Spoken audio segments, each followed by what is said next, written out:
ने हुजूर अलैहिस्सलाम की आमद की खुशी में कुमकुमे रोशन किए, हमने चरागां भी किया, हम राहों में फूल कलियां पत्तियां भी बिछा रहे हैं, हम मिठाइयां भी बांट रहे हैं और हम देगे भी पकाकर तकसीम कर रहे हैं। ये सब काम बाइसे बरकत हैं, मैं इनकी नफी नहीं करता।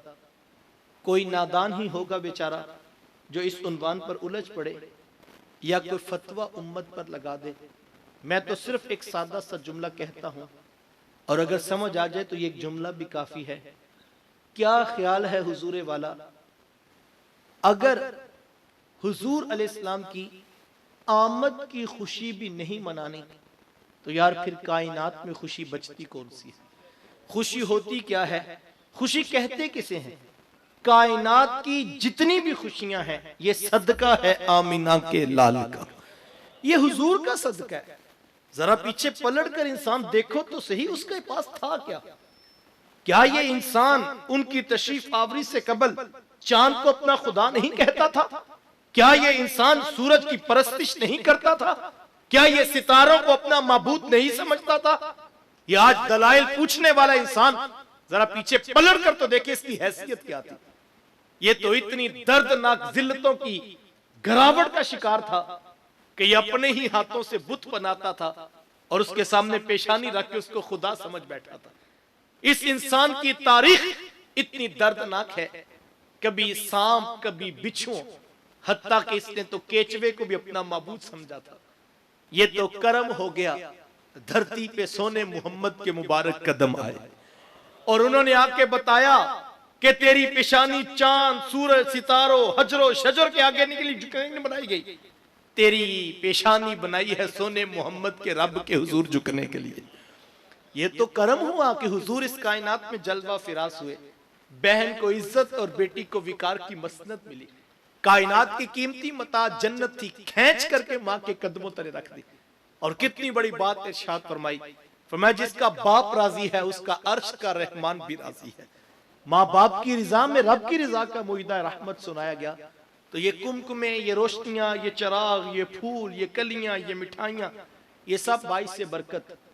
लेकिन बेटा याद रखना, ये बाइस से बरकत होने के बावजूद भी ये सब कुछ आगाज़े सफर है, ये मंजिल नहीं है। मंजिल मेरे हुजूर की जात है, मंजिल मेरे महबूब का पैगाम है, मंजिल उनकी सीरत, मंजिल उनका उसवा नूर है। अगर वो नादान है जो आगाज पर झंडियों पर उलझ पड़ा और उसने देखा ही नहीं ये तो महज आगाज की इस्तिकबाल की झंडियां हैं, मंजिल सीरत रसूल है। अगर वो नादान है तो वो भी कोई अक्लमंद नहीं कि जिसने बनेरे पे चरागा भी किया, जिसने मंडेर पे झंडियां भी लगाई, छत पे झंडा भी नस्ब किया, मिठाइयां भी बांटी, देगे भी तकसीम की, लेकिन सुबह फजर के वक्त उसकी भी आंख नहीं खुली, तो वो भी कोई अक्लमंद तो नहीं है। अगर वो उलझ रहा था तो ये कौन सा सफर कर रहा था? ये भी तो सिर्फ आगाज पे ही खुश हो रहा था। साहिब मंजिल की तरफ सफर करना है और मंजिल हुजूर इस्लाम की सीरत है। मेरे शेख तरीकत फरमाया करते हैं कि बेटा ये ना हो कि लोग तुमसे पूछें कि तुम कौन होते हो और तुम पासपोर्ट से मजहब का खाना दिखाओ, ये देखिए इस्लाम लिखे हम मुसलमान होते हैं। कहा नहीं बेटा, ना किसी को पूछना पड़े ना किसी को बताना पड़े, तुम दूर से आ रहे हो, तुम्हारी वजह कता, शक्लो सूरत, चाल ढाल, अंदाजे मुआशरत इतना खूबसूरत हो कि लोग मुस्कुरा के कहें वो देखिए मिलाद वाले आका का उम्मती आ रहा। ये मिलाद की मंजिल है, ये मकसूद है और इसकी तरफ हमने बढ़ना है। देखो ये मेरे हुजूर अलैहिस्सलाम की सीरत है ना, कि जब हुजूर अलैहिस्सलाम के घर का कुफार ने मुहासरा कर लिया, नंगी तलवारें लेकर हुजूर अलैहिस्सलाम के घर के बाहर खड़े, खून के प्यासे जान के दर पे इस्लाम का कला कमा करने की खातिर घर के बाहर खड़े हैं। और मेरे हुजूर अलैहिस्सलाम को यह फिक्र नहीं कि ये लोग मेरे घर के बाहर तलवारें लेकर खड़े हैं, बल्कि मेरे महबूब अलैहिस्सलाम को क्या फिक्र है कि इनकी अमानतें इन तक वापस कैसे करते हैं।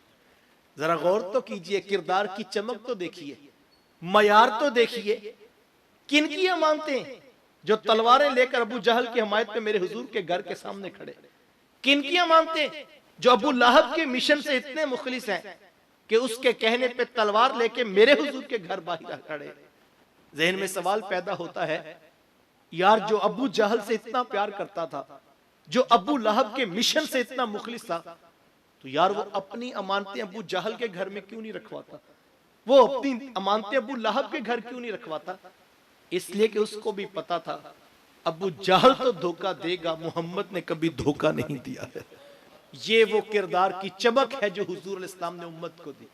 देखो ये मेरे हुजूर इस्लाम का किरदार है ना, कि सरे राह बाजार से गुजरते हुए एक शख्स से वादा हो गया और उसने कहा आप यहीं पर रुकिए, मैं थोड़ी देर तक आता हूं। जाने वाला जाकर भूल गया। 1 दिन, 2 दिन, 3 दिन गुजर गए। मेरे हुजूर वहीं खड़े होकर इंतजार करते रहे। 3 दिन तक इंतजार करके जिस उम्मत को उनके रसूल ने वादे की पासदारी सिखाई हो, वो उम्मत वादा पूरा करना भूल जाए, सोचने की जरूरत है या कि नहीं। वादा हमने किया था जनाब पीर वाले दिन आपके अकाउंट में पेमेंट लगवा देंगे, दोबारा कॉल करने की आने की जरूरत नहीं। लेकिन पीर का दिन आया तो हमने एक फोन किया और उसके बाद मोबाइल बंद करके रख दिया। और टाइम जब गुजर गया तो हमने कहा हमने तो फोन किया था, आपने अटेंड नहीं किया। वो कहता है साहिब मैं सारा दिन आपका इंतजार करता रहा, हम भूल ही गए कि हमें 3 दिन तक इंतजार करके वादे की पासदारी सिखाई गई। ये मेरे महबूब इस्लाम की सीरत है कि जब हजरत हुज़ैफा बिन यमान रदी अल्लाह तआला अन्हु मक्कातुल मुकर्रमा से मदीनातुल मुनव्वरा की तरफ आ रहे थे, रास्ते में कुफ्फार ने पकड़ लिया। पूछा किधर जा रहे हो? कहा मैं मदीनातुल मुनव्वरा में जा रहा हूं। कहा एक शर्त पे तुम्हें छोड़ेंगे। कहा वो क्या? कहा वादा करो कि मदीने जाकर इस्लामी लश्कर में शामिल नहीं होगे। इन्होंने वादा कर लिया, उन्होंने सामान वापस कर दिया। जैसे ही मदीनातुल मुनव्वरा में पहुंचे, सहाबा बदर की तैयारियां कर रहे थे।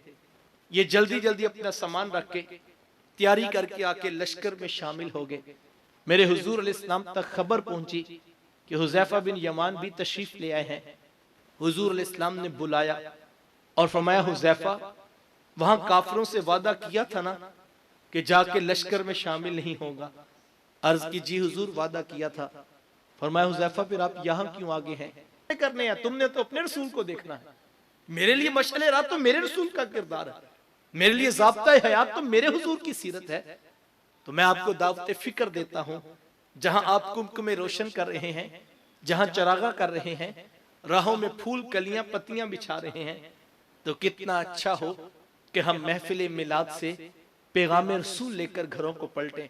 कितना अच्छा हो जाए यार, कोई नौजवान जब हमारे जलसे से उठकर घर जाए तो बूढ़ी माँ के सामने हाथ जोड़कर पांव पकड़कर माफी मांग ले और माँ को राजी कर ले, तो माँ कहेगी ना बेटा खैरियत हो, ये रातों रात तुम्हें क्या हो गया? तो वो कहे माँ तुझे नहीं पता, अभी उनका मेलाद सुनकर आया हूं जिन्होंने कहा था जन्नत भी माँ के कदमों के नीचे है। कमाल तो ये है कि कोई नौजवान उठकर जाए तो बूढ़े बाप के सामने हाथ जोड़कर माफी मांगकर उनको राजी कर ले। तो बाप तो कहेगा ना बेटा तेरा तो लहजा बड़ा अखड़ मिजाज था, तू तो बात सुनने के लिए तैयार नहीं था। ये रातों रात रुजू तौबा और आकर खिदमत का अंदाज कहां से मिल गया?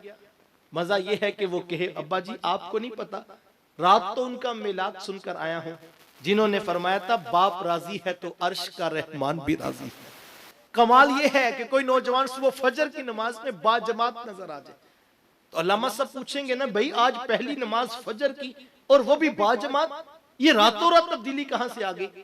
तो लुत्फ आए कि नौजवान कहे हजरत आपको नहीं पता, रात तो उनका मिलाद सुना है जिन्होंने फरमाया था मेरी आंखों की ठंडक भी नमाज पे रखी गई। कमाल ये है कि कोई बहन अपने ऊपर बुरके की चादर हया का पहरा बिठा ले तो उसकी हम जोलियां पूछेंगी ना कॉलेज यूनिवर्सिटी में बैठे कि तुम तो कहती थी ये बुरका बोझ होता है, ये तो कैद खाना होता है, ये रातों रात बुरका भी खरीद लिया, स्कार्फ भी ओढ़ लिया, चादर भी पहन ली, तो ये सब कुछ कहां से आ गया? तो यार लुत्फ ये है कि वो बहन बतौर दलील कहे आपको नहीं पता रात उनका मिलाद सुनकर आई हूं जिनकी बारगाह में काफिर की बेटी भी आई तो उसका सर बरहना था, तो सोने कमली वाले ने अपनी चादर उतार के उसके सर के ऊपर डाल दी थी। उसी वक्त इरादा कर लिया था आज के बाद मेरा सर कोई बरहना नहीं देखेगा। ये सीरत के ये पहलू, ये असल हकीकी मिलाद का मकसूद है। और अगर हम इसकी तरफ सफर करें तो ये बाइस से बरकत होगा। आइए अपने हिस्से की शमा रोशन कीजिए, सर से लेकर पांव तक, सुबह से लेकर शाम तक एक एक अमल में गौर करें कि हमने अपना हर अमल, हर अंदाज, अपना हर रवैया सीरत रसूल करीम सल्लल्लाहु अलैहि वसल्लम के सांचाए नूर में ढालना है। यही मिलाद की मकसदियत है और यही पैगाम सीरत रसूल करीम सल्लल्लाहु अलैहि वसल्लम है। अल्लाह की बारगाह में दुआ गो हूँ, अल्लाह मुझे आपको तौफीकात अमल नसीब फरमाए। मेरे मुंतज़िम और मेज़बान आली मर्तबत ने इतना खूबसूरत पंडाल सजाकर बर वक्त आप अहबाब की तशरीफ़ आवरी का भी शुक्रिया अदा करता हूँ कि आप अहबाब दिए गए वक्त पर जो है वो पूरे जज्बों की फरावानी के साथ तशरीफ़ लाए। दुआ गो हूँ इस महफिल का अल्लाह एक एक लम्हा कबूल फरमाए और काबिल अमल बातों पर तौफीक अमल नसीब फरमाए। व आखिरु दावाया अनिल हम्दुलिल्लाहि रब्बिल आलमीन।